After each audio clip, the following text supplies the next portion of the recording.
Benvenuti alla 23esima puntata in stagione di calcio di rigore. Partiamo dall'eccellenza, lo Savignanese non gioca ma rimane prima in classifica lo stesso in virtù del pareggio del classe sul campo della Gentana, ma si avvicina il Granamica. In promozione invece il Cattolica vince all'Ingrese 2-0 sul Gatteo, ma soprattutto di rigore. In prima categoria il Nova Felta capolista si fa raggiungere addirittura in 9 uomini al 96esimo da Morzano, e che impresa da parte della formazione ospite. Invece per quanto riguarda le Marche, il Gabice Gradara Calcio continua a perdere, lo fa sul campo della Filotranese. Questa sera come sempre meno servizi ma tanta qualità offerta soprattutto dai nostri ospiti che vado a presentare. Iniziamo dalla mia sinistra, dove ritroviamo sempre con piacere l'opinionista Giacomo Alpini. Ciao, buonasera a tutti. Vicino a lui l'allenatore sarà ospite anche nella seconda parte dove parleremo del Rimini Calcio in Sport Up, Massimo Zanini. Buonasera a tutti. Diamo il benvenuto nei nostri studi all'attaccante del Morzano Alessandro Brisigotti. Buonasera. E infine lo ritroviamo con piacere, era già stato qui tra noi nei nostri studi a inizio anno, Aurelio Tosi di S. Giamarina. Buonasera a tutti. Buonasera Aurelio, iniziamo da te. Ligia Marina con la vittoria di ieri si porta a più 5 dalla zona play-out, una zona tranquilla per il momento e sicuramente una domenica da incorniciare quella di ieri. Sì, ieri è stata una grandissima prestazione, siamo veramente felici perché come dire, abbiamo tirato fuori una prestazione sopra le righe. Loro sulla carta erano una delle squadre più toste da incontrare, tra l'altro venivamo da una coppiata di partite Cotignola e appunto quella di ieri con Ronco. Eravamo molto preoccupati perché venivamo da un periodo non felicissimo a livello di risultati. Per una strana combinazione del destino invece abbiamo fatto 4 punti, ma onestamente adesso non vorrei esagerare nel dire questa cosa, ma potremmo recriminare perché ne avremmo potuti fare 6. Col Cotignola al 93esimo, 94esimo c'è stato annullato un gol che ancora così, ancora ci chiediamo il motivo, ci chiediamo il perché fondamentalmente. L'immagine appunto che abbiamo avuto modo di vedere nella scorsa puntata, ripresa appunto da Giacomo Alpini. Andiamo su Alessandro adesso, focalizziamo l'attenzione su di lui. Morzano ieri ha compiuto l'impresa, avete ricordato un po' quello che fece il Milan, non nel risultato in Milan lo scorso anno in quel di Bologna, 9 uomini il Milan riuscì a vincere, voi avete sfiorato in 9 uomini addirittura la vittoria riuscendo a prevenire al pareggio prima al 96esimo con Capitan Tenti. Tu mi hai corretto prima, telecamere spente, anche se c'è stata l'ultima deviazione di un difensore di Nova Felta. Esatto.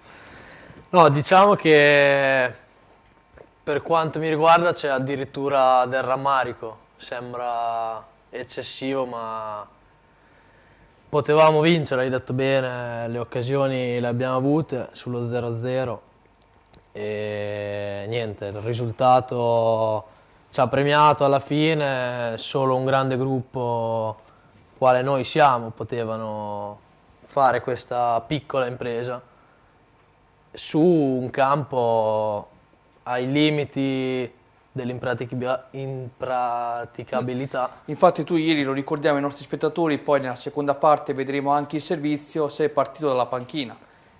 Sì, diciamo che giustamente il mister, almeno per quanto mi riguarda, giustamente mi ha lasciato in panchina. Diciamo che per le mie qualità un campo così diciamo che mi perdo piano piano, ecco, faccio fatica a esprimermi. Ti penalizza, posso dirlo io, perché chiaramente ieri a Nova Felta su quel campo non si è vista la squadra che ho avuto modo di ammirare 2 settimane prima in quel di Poggioberni, dove avete vinto addirittura per 5-2. Massimo, arriviamo su di te, continuiamo a rimanere sulla categoria che riguarda vicino Alessandro, perché la scorsa settimana sono arrivati tantissimi messaggi. Questi campionati sono un po' condizionati. Abbiamo saputo adesso, notizia di ieri, fresca fresca, che l'Arezzo è la terza squadra che in Serie C rischia di fallire come il Modena e il Vicenza. Però in questo campionato c'è una realtà come Real Miramare che per la seconda volta consecutiva ieri contro i Bacchia Cesenatico non si è presentato all'appuntamento con il match.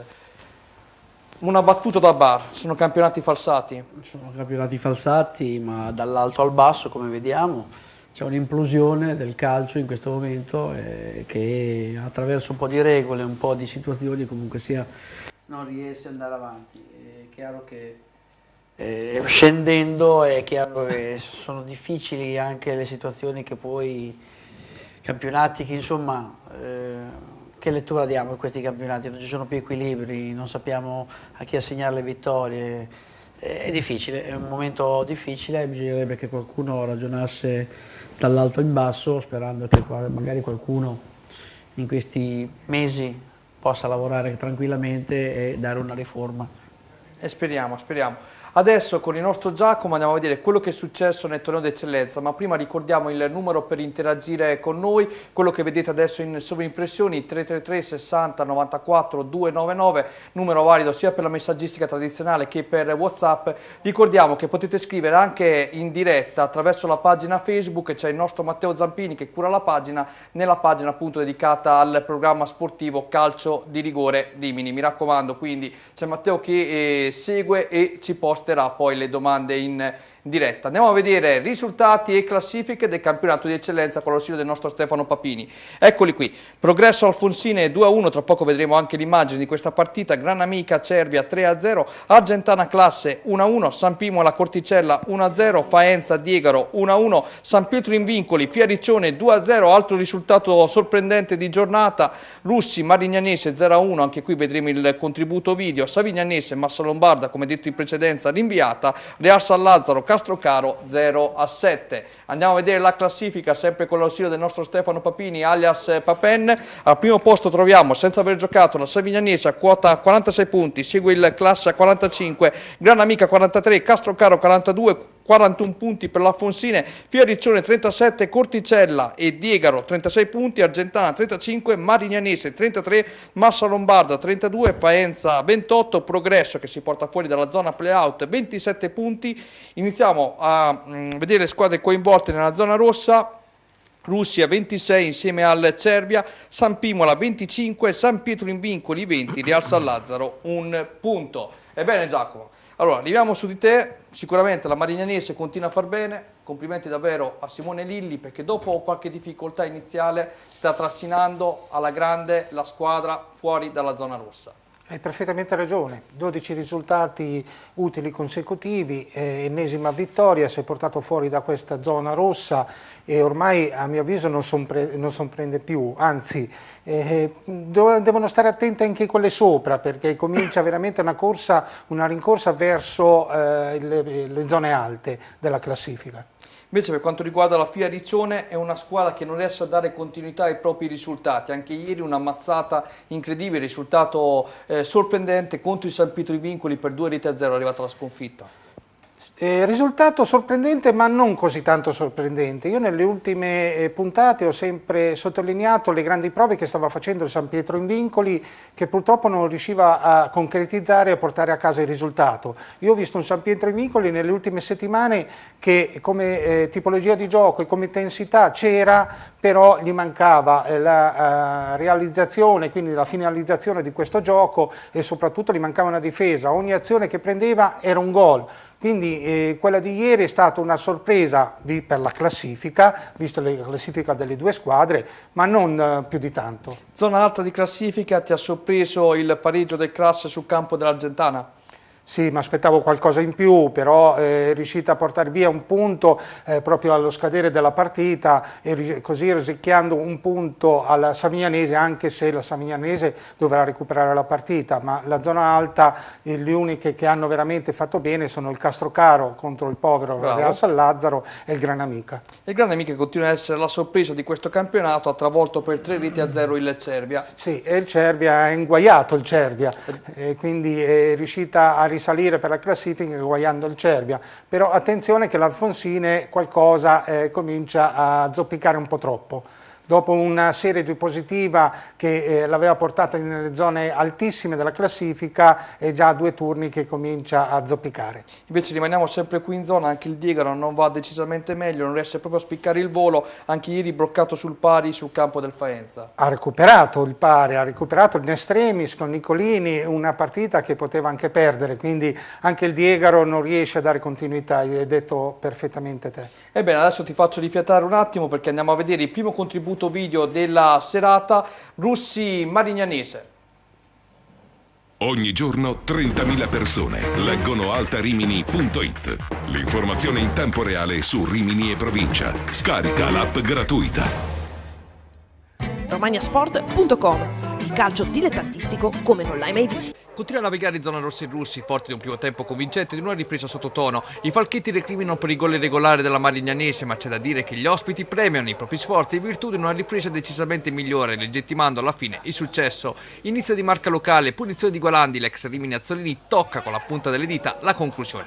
La risposta della Marignanese perviene con questo tiro dalla distanza di Conti, questa volta è Casadio a metterci una pezza. Dall'altra parte Gualandi a sfiorare nuovamente la marcatura con Azzolini in posa a guardare la sfera terminare a lato. Più pericoloso i contropiedi Grimellini, ma l'attaccante non riesce a finalizzare come vorrebbe. Santoni replica l'attaccante con una conclusione fuori misura. In chiusura di tempo, Russi nuovamente avanti, da una punizione nasce l'ultimo tentativo con la botta finale di Schiavone bloccata da Azzolini. Nella ripresa la Marignanese si rende pericolosa sul versante destro, combinazione Agostini, Gnaldi, Mazzoli, traversone di quest'ultimo non raccolto dai compagni d'attacco. Ancora Mazzoli protagonista dalla distanza, scalda i guantoni a Casadio. La squadra di Lilli gioca bene, prende coraggio, ma non riesce a rendersi pericolosa sotto misura, semmai dalla distanza. La conclusione di Santoni è una comoda chiamata per Casadio, come del resto la punizione battuta ai gialloblu ospiti qualche minuto dopo. A 2 dalla fine la Marignanese passa dal corner, mischia in area di rigore, pallone raccolto, scaricato fuori dall'area dove Mazzoli pennella per il neoentrato per Salfini che di testa batte Casadio per lo 0-1 finale. A nulla valgono le recrimini dei falchetti che protestano per un fuorigioco che la terna arbitrale non ravvede. Stavamo cercando di capire se per l'appunto il gol della Marignanese fosse fuori gioco o meno, però le immagini non ci aiutano perché l'operatore ha ripreso troppo lontano. Non siamo rimane riusciti... dei forti dubbi perché quando c'è stato il calcio d'angolo lui era l'ultimo uomo, vedo che rientra però non si capisce la linea come con i difensori. Però da Russi è lecito aspettarsi qualcosa di più in casa. Grimellini sta avendo poca confidenza con i gol soprattutto. Sì, è un periodo un po' opaco per i bomber Grimellini, però io ho visto anche un buon Russi, cioè non ho visto una squadra che faceva molta fatica, nel senso che ha avuto delle occasioni, solo che se non concretizzi è difficile portare a casa i risultati. Secondo me, il secondo tempo, secondo me molto bene la Marignanese, sì, è uscita dal campo molto bene la Marignanese, ma ripetiamo, adesso è la squadra che ha la striscia positiva più lunga, quindi complimenti a Mister Lilli. Adesso andiamo a vedere un'altra partita tanto discussa, perché devo dire che è stata una delle poche partite interne convincenti che ho visto in questa stagione del Progresso. Andiamo a vedere Progresso Alfonsine. Arriva, Almeno per una giornata il Progresso si rialza dalla testa, la china esponne una prestazione da vera squadra contro un Alfonsini in salute che supera l'occasione per portarsi a ridosso della Savignanese. L'inizio è da incubo per i padroni di casa che vedono gli ospiti presentarsi davanti ad Albertazzi con Magri, cui tiro viene respinto dall'estremo rossoblu. Il Progresso risponde nell'immediato con Rezza che raccoglie un rinvio corto dei Ravennati per poi sparare la mira sopra la traversa dalla porta difesa da Lusa. Progresso che va vicinissimo al bersaglio con questo traversone raccolto di testa a Cavallaro che si stampa sulla base alta della porta con Lusa che poi agguanta la sfera anticipando Zattini. Altro contropiede della Fonsina e Magri qui sciupa ancora una volta con probabile deviazione finale. Il Progresso rischia ma si spende in avanti senza timori da questo traversone di Monaco. Nasce l'incornata di Lodi che fa 1-0 per il rossoblu. Vantaggio potremmo dire meritato, ma la gioia dei padroni di casa dura pochissimo. Dalla conseguente punizione ospite nasce il pareggio della Fonsina. L'arbitro a 2 passi ravvede un netto fallo in area di rigore. Per l'esattezza una strattonata e innocenti non si fa pregare. 1-1 e squadra a riposo sul risultato di parità.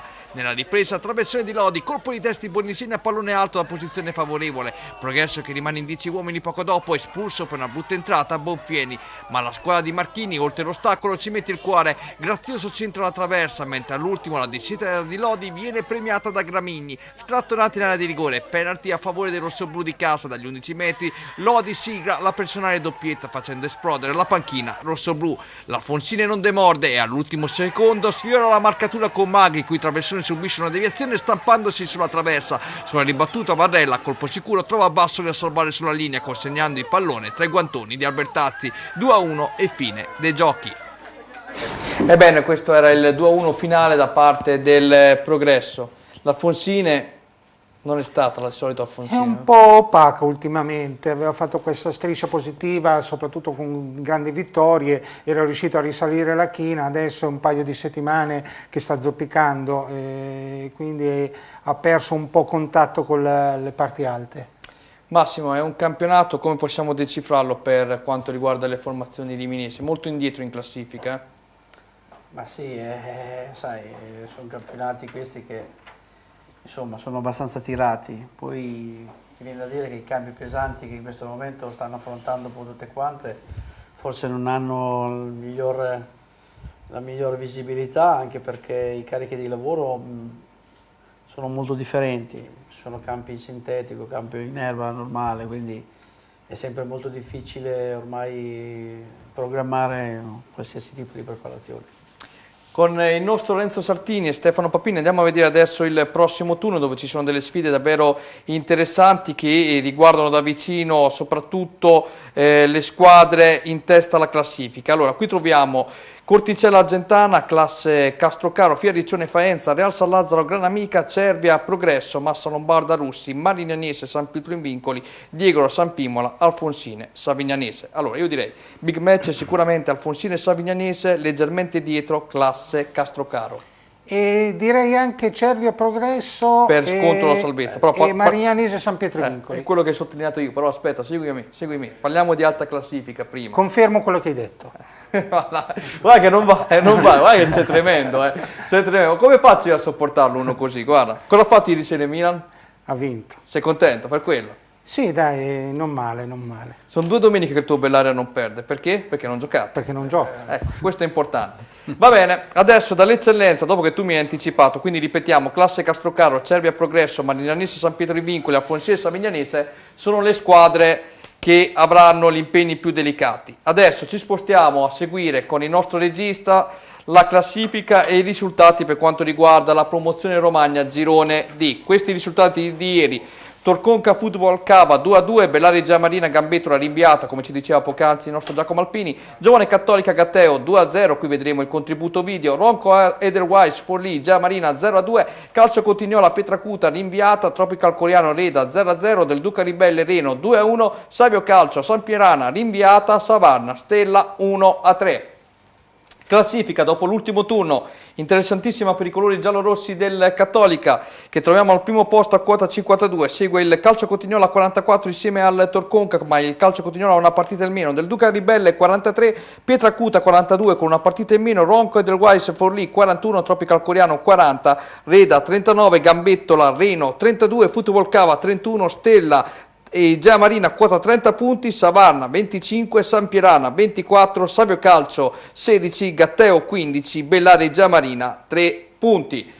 Allora, iniziamo da Aurelio. Aurelio, sicuramente è un campionato importante soprattutto per il Cattolica, tutto secondo i pronostici iniziali di questa estate.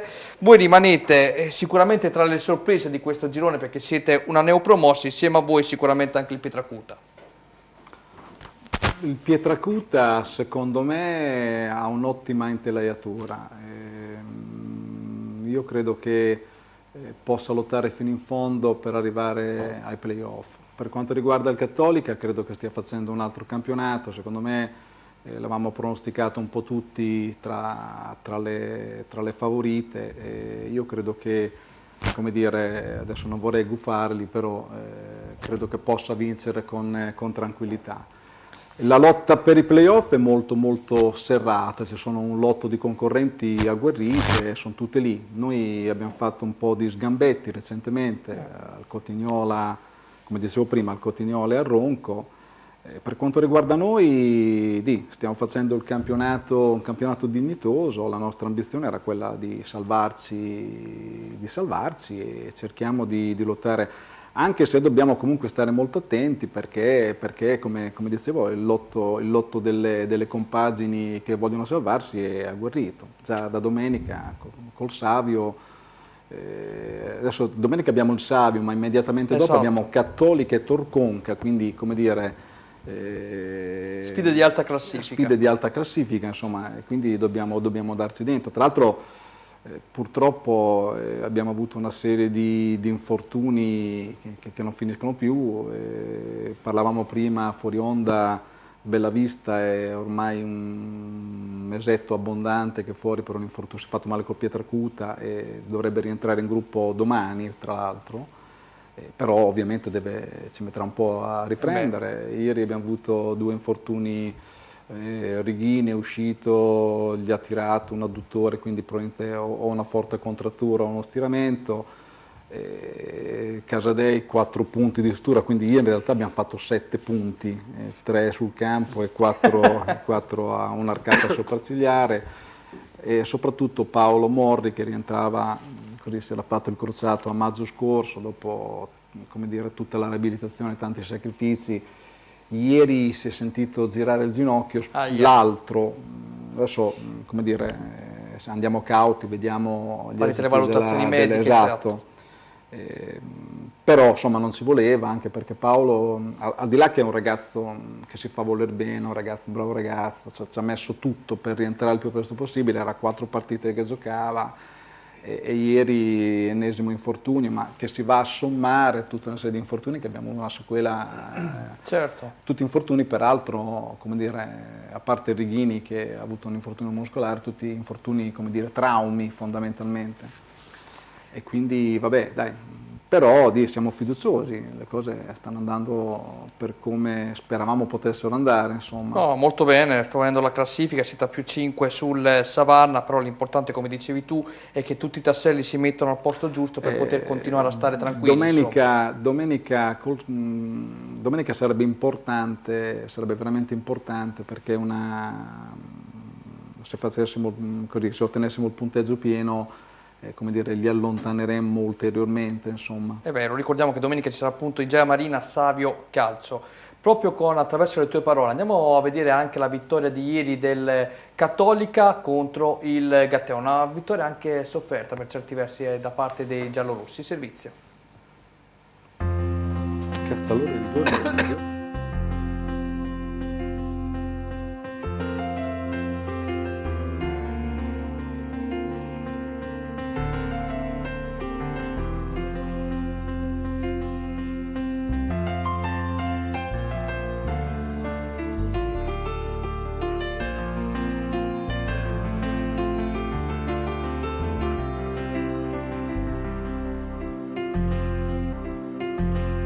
Vittoria all'inglese per il Cattolica, ma soprattutto di rigore. 2 rigori assegnati nella ripresa stendono la resistenza ospite, un Gatteo che a piccoli passi muove la classifica anche se la salvezza pare un miraggio, ma quantomeno i giallorossi ci tengono a salvare l'onore, e si vede dalle battute iniziali quando il tiro di Alilei viene respinto da Andriani sulla testa di Comuniello che incredibilmente manda a lato. Il Cattolica replica con Andrea Brighi che serve Pasolini da dentro l'area di rigore, quest'ultimo va alla conclusione con Claidi che respinge, sulla ribattuta viene ravvisato un fallo dal direttore di gara. Pasolini direttamente a calcio piazzato chiama la deviazione in carne Claidi. Nella ripresa il Cattolica parte forte, combinazione Casolla-Pasini, traversone al centro per la corrente Mani che spedisce alto, regge bene il muro del Gatteo anche quando il Cattolica andrebbe in gol, ma viene reso tutto vano dal fischio e direttore di gara che ravvisa un'irregolarità, ma i giallorossi ospiti si complicano la gara e la sbloccano loro. Per il Cattolica Baffiori si fa espellere per doppia ammonizione lasciando i suoi in 10 unità. Casolla prende le misure e sfiora la marcatura, poco dopo Claidi invece piomba su Andrea Brighi lanciata a rete, in uscita il portiere tocca il numero 10 e l'arbitro assegna il penalty che Casolla realizza per il vantaggio cattolichino. Festeggiano in supporto ai giallorossi che hanno il tempo anche di godersi un altro penalty, altra entrata scomposta questa volta di Tosi su D'Alessandro e altro penalty, questa volta dagli 11 metri si presenta Pasolini per il 2-0 finale. Il Cattolica prosegue così la sua marcia verso l'eccellenza tra gli applausi del pubblico amico. Il Gatteo dimostra invece ampi margini di miglioramento sul piano del gioco, ma ingenuo in fase difensiva. Stavo commentando il rigore, c'era secondo voi, Giacomo? Ma il primo ci dovrebbe essere, mi diceva il nostro amico che per lui non c'è, per me si è anticipato il portiere, c'è, però vorrei dire una cosa sul Cattolica, le ultime 4 partite è vero ha fatto punti anche vittorie, ma ha sofferto sempre, quindi non è il Cattolica brillante di qualche settimana fa. Massimo, è un campionato livellato, vedendo anche la zona playoff come ricordava Aurelio, bisogna fare sempre i complimenti al Torconca. Il Del Duca sembrava essersi perso nella parte centrale del campionato, invece questa sera lo ritroviamo al 4° posto. Leggermente dietro, dopo la sconfitta di ieri, al 6° posto c'è il Ronco e del Wise. Quello che mi sorprende è il Ronco. Ronco è quella squadra forse assieme alla Cattolica che forse era stata costruita con con degli elementi importanti di categoria superiore. Sta deludendo, anche il mercato era arrivato Fancello della San Maurese, quindi un valore aggiunto. Sì, un attimino, come diceva Giacomo, il Cattolica ha avuto delle piccole pause, secondo me cominciate con la paura presa col Bellaria, in casa del Bellaria, e poi dopo non si è mai ripreso definitivamente, però chiaramente è una squadra costruita e sicuramente arriverà in fondo. E sotto, sì, sotto chiaramente livellato in basso, fin troppo, io vedrei l'Igea fuori da questa situazione, non tanto perché sono bellariese scatenato, ma insomma l'Igea purtroppo ha avuto qualche problematica forse in avanti. L'infortunio di Paolo Morri è sicuramente qualcosa di brutto, perché comunque sia Morri ha già creato situazioni tali che potevano incidere molto su questo campionato, su quel campionato dell'Igea, perché attraverso lui mi sembra che la San Maurese sia salita di categoria. Sì. Per cui c'è il portiere, ci sono tante realtà, ecco. Quello che però mi ha un attimino così tirato giù un po' la catena, come si suol dire, effettivamente è stato un po' il ronco. Andiamo a vedere il prossimo turno con il nostro Stefano Papini, perché ci sono anche qui delle sfide interessanti. Partiamo dalla prima, che riguarda l'ultima contro la penultima, Gatteo Bellaria. Tra l'altro il Bellaria all'andata ottenne proprio l'unica vittoria di questo campionato con il qui presente Massimo Zanini come trainer. Stella San Giovanni Calcio Cotignola, un'altra sfida importantissima, Gambettola del Duca Ribelle, Football Cava Giovane Cattolica, Pietracuta Ronco e del Weiss, Reda Savarni, Giamarina Savio, come ricordavamo con il nostro Aurelio, San Pierana Torconca, Reno Tropical Coriano. Allora rimaniamo qui per qualche secondo. Giacomo, io direi Stella Calcio Cotignola, Gambettola del Duca Ribelle, Pietracuta Ronco e del Weiss sicuramente, San Pierana Torconca. Sì, anche Reno Tropical Coreano direi che non è male. Aggiungiamo questa per te, l'abbiamo aggiunta. Allora, entriamo in studio, ricordo come sempre, pagina Facebook Calcio di Rigore curata dal nostro Matteo Zampini, il numero avete già visto in sovraimpressioni, 333 60 94 299, subito dopo Calcio di Rigore, tutto su Rimini Calcio con Sport Up, quindi rimanete con noi, tantissimi temi in questa serata. Adesso ci fermiamo per 3 minuti dando la linea alla pubblicità. Quando entri in una stanza d'albergo e chiudi la porta, sai che c'è un segreto, un lusso, una fantasia, c'è il comfort, c'è la rassicurazione. Tutto questo è Hotel Sombrero, ideale per tranquillità, relax e benessere, per vacanze speciali da condividere con tutta la famiglia al mare di Riva Azzurra. Posto sulla spiaggia con il mare a chilometro zero, l'Hotel Sombrero è dotato di 3 stelle con piscina riscaldata, idromassaggio, wifi in camera, parcheggio coperto e tante attenzioni per bambini e amici a 4 zampe. E se l'estate passa, noi vi aspettiamo per trascorrere il Capodanno, la Pasqua e organizzare comunioni. Hotel Sombrero, Viale Regina Margherita 44 a Riva Azzurra di Rimini. Info hotelsombrero.com. Sono Fabio Giancarlo, titolare della DGF e Ford Italia. Vi vorrei presentare i prodotti che costruiamo in questa azienda. La nostra azienda costruiamo forni di tutte le misure, impastatrici di tutte le misure, sfogliatrici per pasta di tutte le misure, varie sfogliatrici per la pasticceria, stand di pizza o stand di piada a secondo il vostro uso, e griglie a pietra lavica e anche cuocipiade elettrici di varie misure. Vi aspetto in azienda. Credi davvero che bastino poche parole per trasformarti in un romagnolo doc?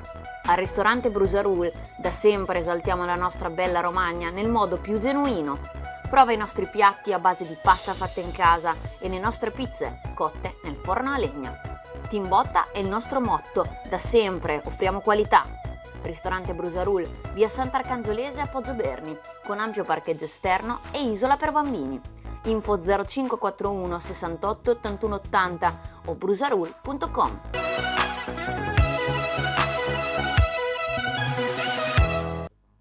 Forno d'Asolo, per il tuo ordine contatta l'agente Andrea Parlani al 342 004 5098.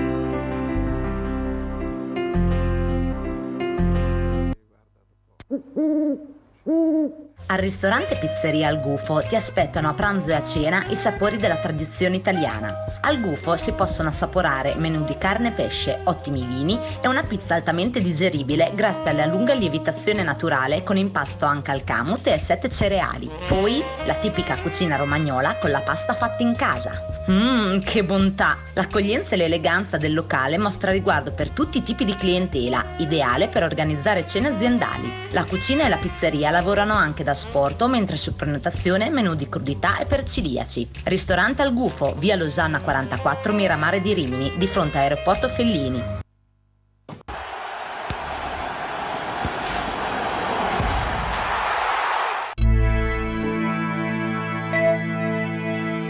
Lo diciamo sempre, no? Saremo anche un po' noiosi, il Tropico Coreano rimane una delle delusioni di questo campionato per quanto riguarda la promozione Romagna, o no Giacomo? Sì, l'abbiamo detto già più di una volta. A tal proposito, per concludere il discorso della promozione, farei i complimenti anche alla Stella, che ieri ha fatto una grande vittoria in trasferta a Savarna, portandosi come Ligea in una quota di 5 punti di vantaggio sulla zona play-out, quindi abbastanza tranquilla. Sono bravi perché come Ligea è una gran famiglia, sanno fare calcio, sono organizzati, sanno trattare bene i ragazzi e quando hai tutto questo puoi fare calcio a livello anche locale con pochi soldi, questa è la verità. Bene, adesso ci spostiamo in prima categoria, girone H, e così andiamo a sentire anche il nostro Alessandro, commenteremo con lui l'impresa di ieri in quel di Novafeltro, ma con il nostro Stefano Papini andiamo a vedere risultati e classifiche della prima categoria. Iniziamo, Colonnella Granata è stata rinviata, Alta Valconca Junior San Clemente 1-0, Riccione Miramare, altra partita rinviata, Vissi Novafeltro Morciano 1-1, Bacchia Cesenatico Real Miramare non disputata per assenza della formazione ospite la seconda partita consecutiva, Atletic Poggio Santermete 1-2, altra impresa di giornata, quella del Santermete della formazione di Alex Martino, Bagno di Romagna Valle Savio rinviata, Vissi Misano Verrucchio 2-2. Andiamo a vedere la classifica, tante partite rinviate, quindi tante squadre hanno delle gare in meno. Vissi Novafeltro a comando a quota 37, Atletic Poggio 36, Morciano 35, Real Miramare 33, Santermete 32, Riccione e Alta Valconca 28, Vissi Misano 27, Valle Savio 25, Verrucchio 24, Bacchia Cesenatico 20, Granata 18, Miramare 15, Colonnella 14, Bagno di Romagna 13, Junior San Clemente 11. Attenzione perché proprio oggi è arrivato il comunicato per quanto riguarda le partite che dovevano essere recuperate mercoledì sera con inizio alle ore 20:30 in quel di Novafeltro per quanto riguarda Novafeltria e la squadra adesso Junior San Clemente e Bagno di Romagna, scusate, Valle Savio e Santermete sono state rinviate, quindi non saranno recuperate mercoledì sera ma a data da destinarsi, quindi mi raccomando i recuperi ci saranno a data da destinarsi, non si giocheranno mercoledì sera.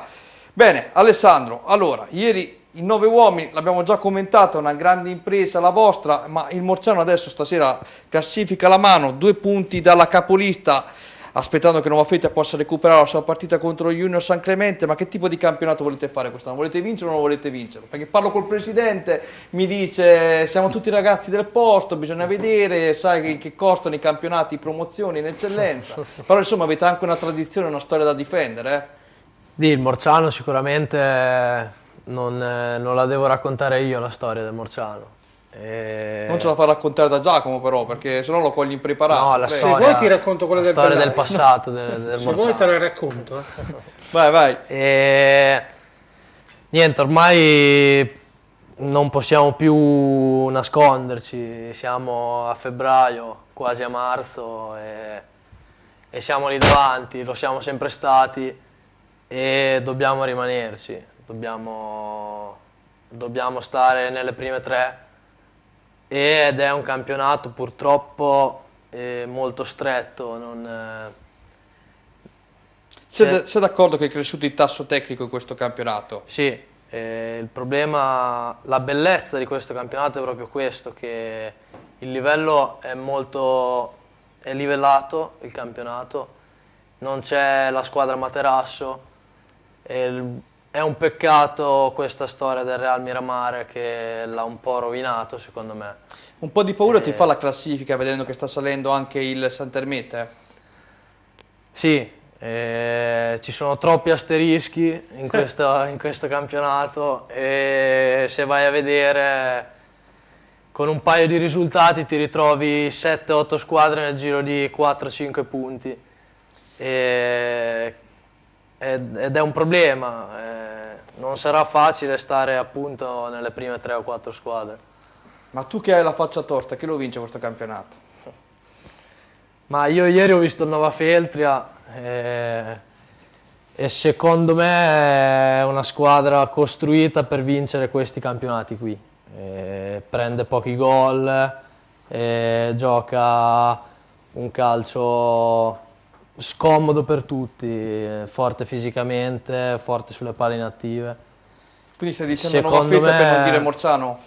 No, il Morciano non lo dirò mai, però secondo me il Nova Feltria è la squadra costruita per vincere, più forte. Bene, allora adesso andiamo a ripercorrere la grande impresa che avete fatto ieri in 9 uomini e andiamo a vedere il contributo filmato tra Nova Feltria e Morciano.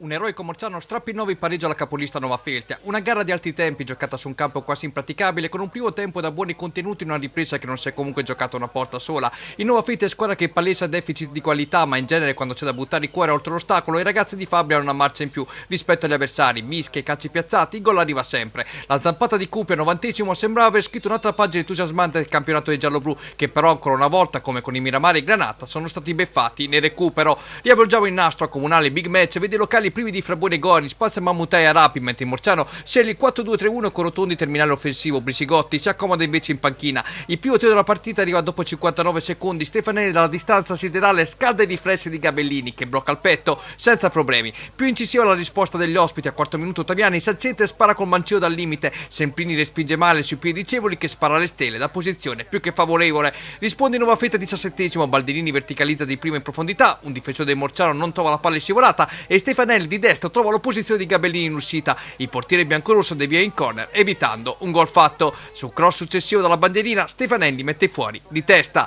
Al 19° Ottaviani mostra le sue doti balistiche su punizione. Mancino morbido a scendere che colpisce la parte alta della traversa. Le due squadre non si risparmiano anche se il terreno di gioco è appesantito dalle piogge abbattutesi dalla mattinata. La prima frazione prosegue con un paio di tentativi dalla distanza di Stefanelli e Cupi senza però particolari pericolosità.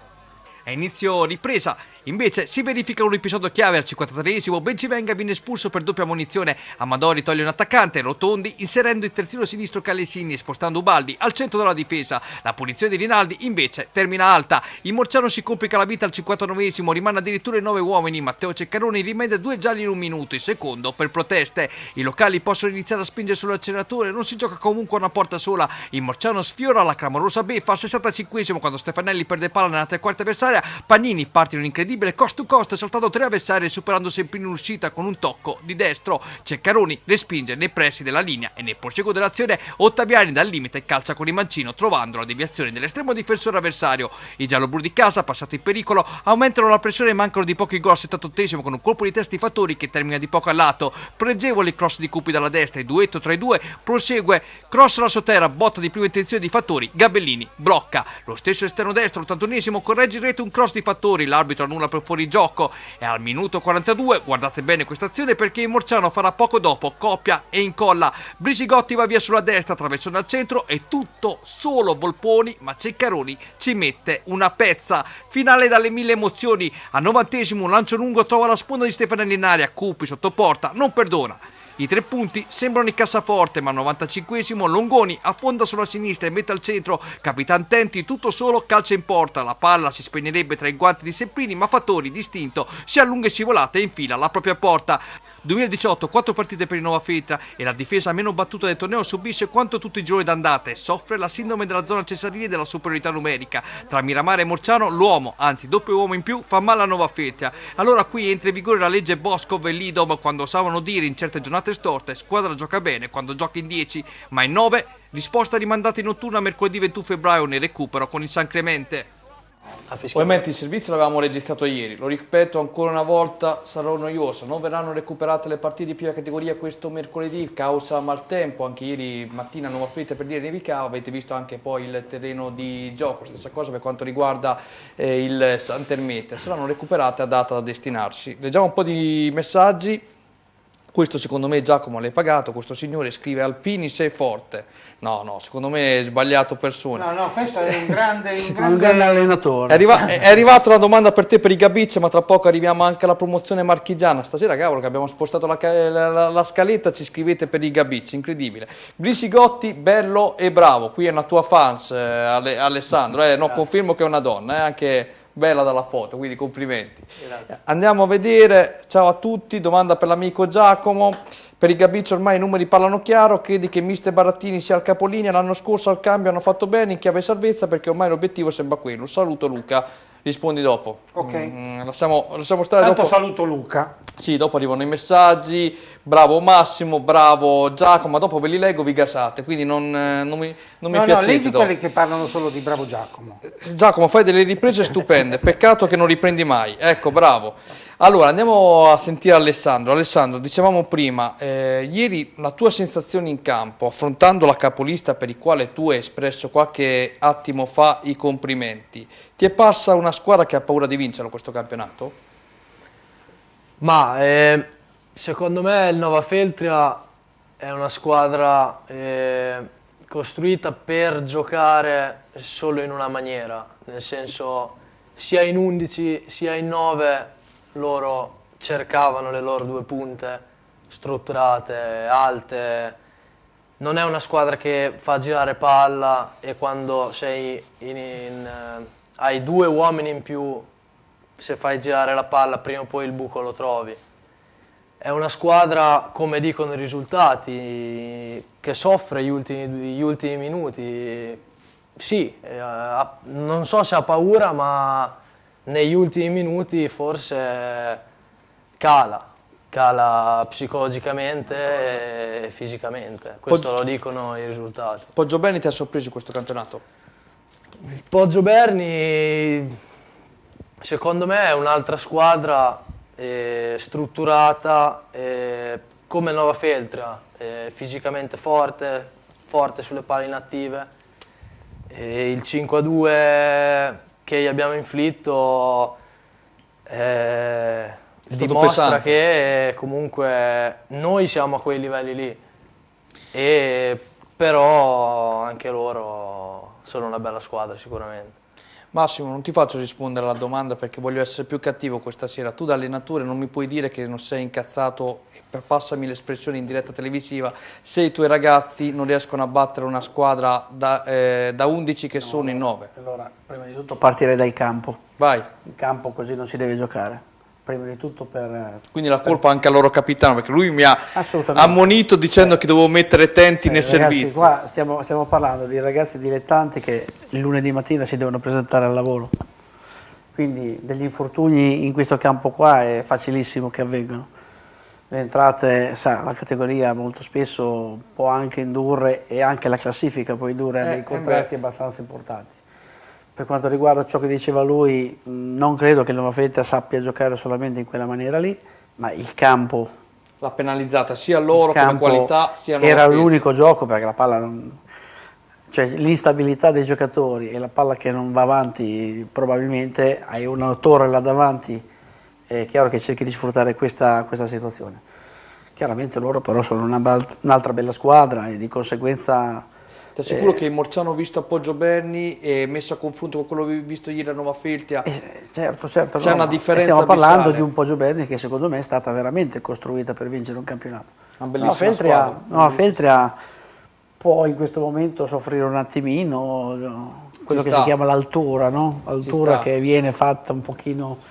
Beh, le aspettative sono tante anche in quel paese lì. 7.000 abitanti che vorrebbero che la squadra salisse dopo circa 20-22 anni che mancano dalla promozione, quindi puoi immaginare quanta attesa e come si sentono questi ragazzi ogni domenica. Visto l'importanza della partita, secondo me andava rinviata come le altre e rigiocato in un campo sinceramente molto meglio, insomma. Infatti mercoledì sera non a caso è stata rinviata alla gara con lo Junior San Clemente. Mi trovi Ma d'accordo? in quel campo come in quegli altri campi simili a quelli che abbiamo visto, insomma.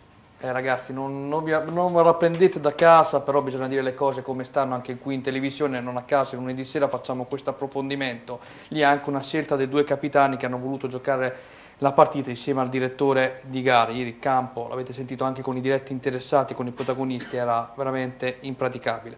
Va bene, andiamo a vedere adesso il prossimo turno, 21esima giornata, sperando che il Real Miramare si possa presentare. Miramare Alta Valconca, Verrucchi Athletic Poggio, questo è il derby della Valmarecchia, sfida interessantissima, Granata Bagno di Romagna, Santermete Bacchia Cesenatico, Junior San Clemente Colonnella, sfida da dentro o fuori perché le ultime speranze salvezza per ambedue le squadre, Morciano Riccione derby, Valle Savio Vismisano e Real Miramare Visnova Feta, sarebbe questa la partita di cartello, ma occorre vedere appunto se il Real Miramare si presenterà o meno. Ci spostiamo, come ultima cosa, in promozione marchigiana, così il nostro Giacomo riuscirà anche a rispondere al nostro Luca che ci ha scritto per quanto riguarda il Gabice che continua a perdere, Moia Vallesina Cantiano Calcio 1-1, Filotranese Gabice Gradara 2-1, Laurentina Nuova Real Metauro 2-1, Camerino Olimpia Marzocca 1-1, Porto Recanati Passatempese 1-0, Mondolfo Sassoferrato 0-0, Osimana Valfoglia 2-1, Senigallia Villamusone 2-1. Andiamo a vedere la classifica dopo l'ultimo turno, un po' ingarbugliato per quanto riguarda la situazione del Gabice. Sassoferrato al primo posto con 40, segue la Filotranese 36, Porto Recanati 35, Olimpia Marzocca insieme a Senigallia e a Camerino 32 punti, Mondolfo 31, Valfoglia 30, Osimana 27, Gabice Gradara, Laurentina 25, Passatempese 23, Villamusone 22, Cantiano Calcio 21, Moia Vallesina 16, Nuova Real Metauro 10. Giacomo, andiamo dritto al sodo, cosa sta succedendo al Gabice? Situazione molto difficile. Prima il nostro amico da casa diceva se la panchina era in bilico, già settimana scorsa l'avevamo ipotizzato, ci vuole una svolta anche perché nelle ultime 8 partite sono arrivate 5 sconfitte e solo 3 pareggi. Ieri, è vero, incontrava Filotranese che è la seconda in classifica, però ricordiamo, e se non sbaglio, la Filotranese nell'ultimo periodo non aveva fatto dei gran risultati, solo dei gran pareggi e non vinceva dai primi di gennaio, quindi era anche un'occasione per cercare di far punti contro le grandi del campionato, anche se la Filotranese, ricordiamo, è una neopromossa, però si poteva fare dei punti e invece, malgrado il vantaggio iniziale, si è fatta rimontare e ha perso l'ennesima partita, quindi io penso che la panchina sia veramente a rischio. Vedremo, adesso non entriamo nel discorso interno della società, andiamo a vedere il prossimo turno con il nostro Stefano Papini, Gabice Gradara Camerino, questa è una sfida delicatissima che Camerino al sesto posto con 32 punti, in piena zona playoff, Passatempese, Senigallia, Cantiano Calcio, Filotranese, Olimpia Marzocca, Laurentina, Valfoglia, Moia Vallesina, Nuova Real Metauro, Mondolfo, Villamusone, Osimana, Sassoferrato, Porto Recanati e sicuramente il big match di giornata. Trovi d'accordo? Confermo. Gabice Gradara Camerino è l'altra partita delicata soprattutto per i colori rosso-blu. Siamo addirittura d'arrivo, sì, qualcuno da casa ci ricordava prima, l'avevamo già detto in verità a inizio trasmissione quando abbiamo fatto la prima domanda ad Alessandro. È vero che il Poggioberni, lo scontro con il Morciano, mancavano 3-4 giocatori importanti al Poggioberni, ma quella partita si è vista una grande qualità tecnica, quella del Morciano, che con 3 attaccanti lì davanti è davvero devastante. Bene, siamo addirittura d'arrivo, tra poco tutto su Rimini Calcio in Sport Up. Ringraziamo alla mia sinistra Giacomo Alpini. Grazie a tutti, ciao. Lui lo ritroveremo tra poco nella seconda parte sul Rimini Calcio. Massimo Zanini, mister. Buonasera a tutti. Grazie a te, ad Alessandro Brisigotti, attaccante del Morciano Calcio. Grazie, è stato un piacere. E grazie al direttore sportivo dell'Igea Marina Calcio, Aurelio Tosi. Ciao a tutti, buona serata. Noi ci vediamo tra poco, grazie a Daniele Emanuelli.